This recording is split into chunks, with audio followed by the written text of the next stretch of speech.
اعوذ باللہ من الشیطان الرجیم بسم اللہ الرحمن الرحیم۔ شروع اللہ کے بابرکت نام سے جو بڑا مہربان اور نہایت رحم کرنے والا ہے۔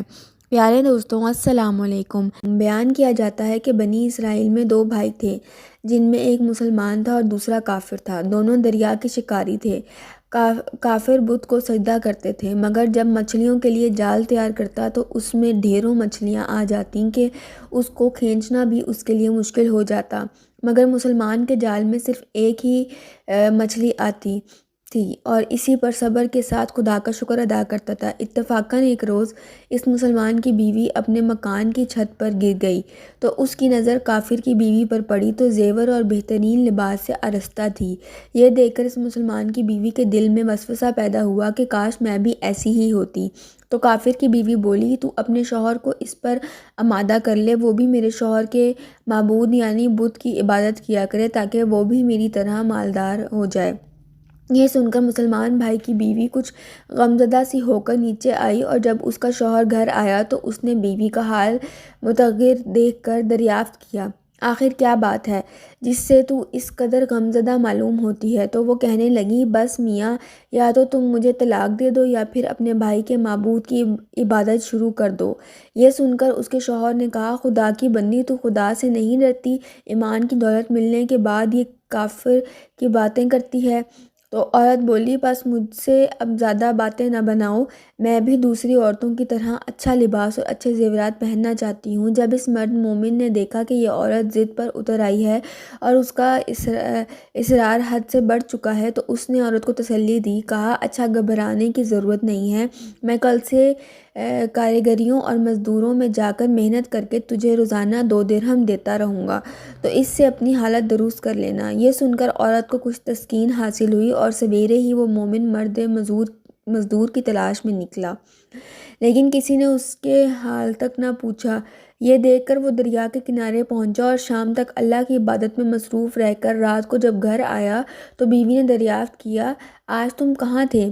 وہ کہنے لگا، میں بادشاہ کی خدمت میں مصروف تھا، اس نے مجھ سے 30 دن کام کرنے کی شرط کی ہے۔ عورت نے کہا کہ آخر وہ بادشاہ تم کو کیا دے گا؟ تو اس نے جواب دیا کہ میرا بادشاہ بڑا کریم ہے اور اس کے خزانے مال و دولت سے بھرے ہوئے ہیں، وہ مجھے وہ دے گا جو میں چاہوں گا۔ چنانچہ اسی طرح برابر وہ اپنے معبود برحق کی عبادت میں مصروف رہا، اور 30ویں رات ہوئی تو بیوی نے کہا، سنو میاں، اگر کل تم نے مجھے مزدوری لا کر نہ دی تو میں تمہیں لازمی طلاق دے دینا۔ یہ سن کر اس کو اس قدر پریشانی لاحق ہوئی، اور 30ویں صبح کو اس نے ایک یہودی سے کہا، کیا تم مجھے مزدوری پر لگا لو گے؟ یہ سن کر یہودی کہنے لگا کہ ہاں، تم کو مزدوری تو مل جائے گی، لیکن شرط یہ ہے کہ میرے پاس تمہارے کھانے پینے کا کوئی انتظام نہ ہوگا۔ چنانچہ وہ مرد مومن روزے کی نیت کر کے یہودی کے ساتھ ہو لیا۔ اللہ تعالیٰ کے حکم سے ایک فرشتہ 29 اشرفیاں ایک نورانی تابوت میں لے کر اس کی بیوی کے پاس پہنچا اور کہنے لگا، میں بادشاہ کا قاصد ہوں، اس نے اشرفیاں لے کر مجھ کو تیرے پاس بھیجا ہے اور فرمایا ہے کہ تیرا شوہر ہمارے پاس کام میں تھا، ہم نے اس کو نہ چھوڑا یہاں تک کہ اسی نے ہم کو چھوڑ دیا اور یہودی کے پاس چلا گیا۔ اگر وہ ہمارا کام کرتا تو ہم اس کو اور زیادہ اجرات دیتے، بس یہ ایک اشرفی کی کمی اسی وجہ سے ہے۔ چنانچہ وہ عورت ان اشرفیوں میں سے ایک اشرفی لے کر بازار گئی۔ سنار نے اس کی 1000 قیمت عورت کے ہاتھ میں رکھ دی، اور جب شام کو وہ مومن مرد گھر واپس لوٹا تو عورت نے اس سے دریافت کیا، آج تم کہاں تھے؟ اس نے جواب دیا کہ آج میں ایک یہودی کے کام پر گیا ہوا تھا۔ تو بیوی کہنے لگی کہ آخر بادشاہ کی خدمت ترک کر کے تم دوسرے کی خدمت کیوں کرتے ہو؟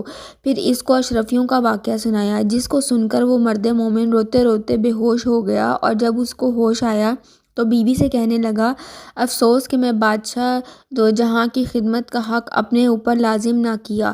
اس کے بعد اس شخص نے عورت کو چھوڑ دیا اور پہاڑوں میں چلا گیا، جہاں خدا کی عبادت میں مصروف رہ کر اس کا انتقال ہو گیا۔ اللہ تعالیٰ اس پر اپنا رحم فرمائے، آمین۔